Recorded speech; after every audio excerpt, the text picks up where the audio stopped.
What's up everybody, it's Mark from 403 Fauna. On today's video, we'll conclude the three-part series on the clown ball pythons of 403 Fauna.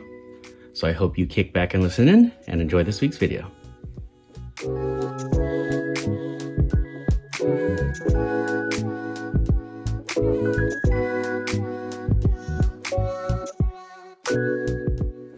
So what we have here is a pastel blade double het desert ghost clown that I got from Showcase Serpents.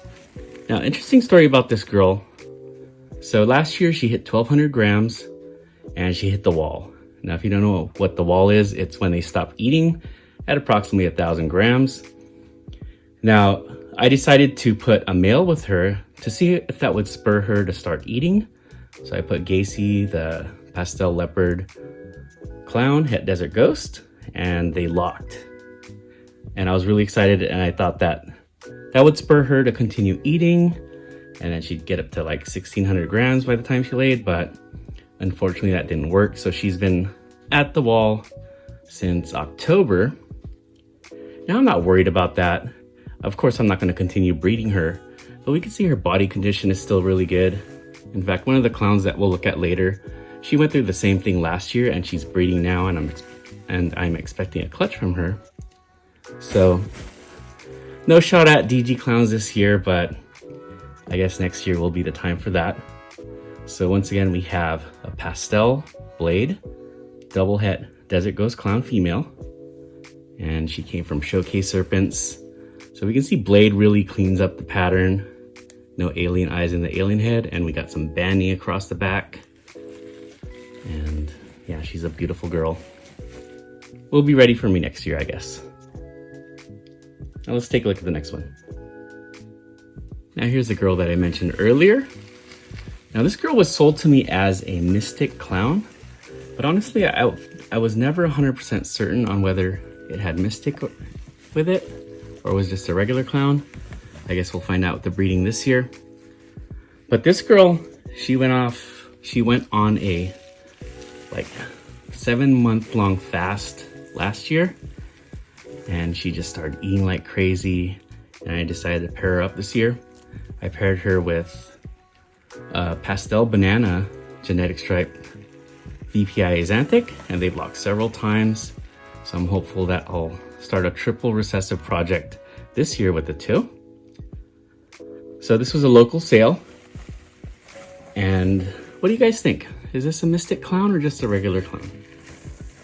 Either way, I got a female clown for a good deal locally here. So I'm happy with her. You can never have enough of visual female clowns. And you know what? They're at a great price right now. And I'm thinking of adding a few more because I'll have some shot at some visuals this year, but maybe get a head start on having some adult female clowns in the collection because they're going for like $250, $300 right now. So great time to get in on some female clowns. Once again, we have here Wanda, the mystic clown for now until we prove it out. And she is going to pastel banana VPI Axanthic genetic stripe. So fingers crossed on that pairing.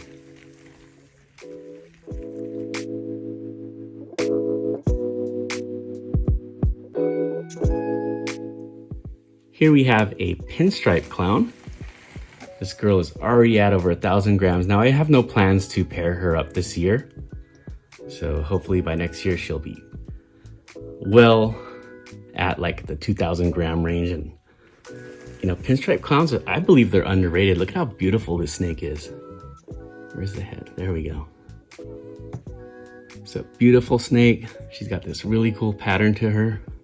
I named her Anaxu Namun after the female antagonist in The Mummy 2 because of the hieroglyphic pattern that she has. She was originally got from Miami Reptile Company, and I bought her off a local breeder around this time last year. She's been able to put on tremendous size. She's been a great eater. Let's take a look at her belly. You know, Justin released the new pin pay that he hatched, and that was incredible. So there's a lot that you can do with pinstripe clown. just the fact that she is clown, and I've got, you know, hypo clowns and lace clowns, so she's definitely going to be used to produce something really cool. Once again, pinstripe clown, originally from the Miami Reptile Company.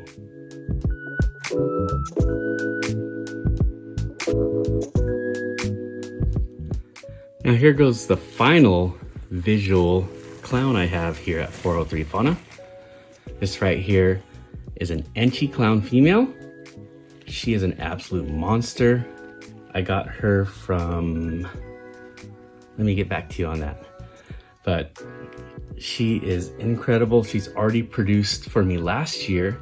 She's one of those, she was a 2020, and at 2 years old, she gave me a clutch of 7 eggs from a pinstripe desert ghost. So I've got a nice handful of double hets females in my rack right now due to her.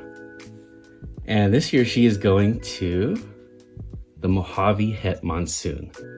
So as you can see, my plan with the visual clowns that I have is to use them to make double and triple het recessives.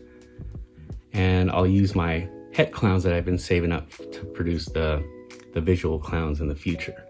Potentially one this year, which I didn't share with you on the videos because it's not quite proven yet that it is het clown. So again, Enchi clown.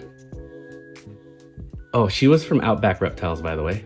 She was one of the first purchases of my collection. And she was one that just never stopped eating.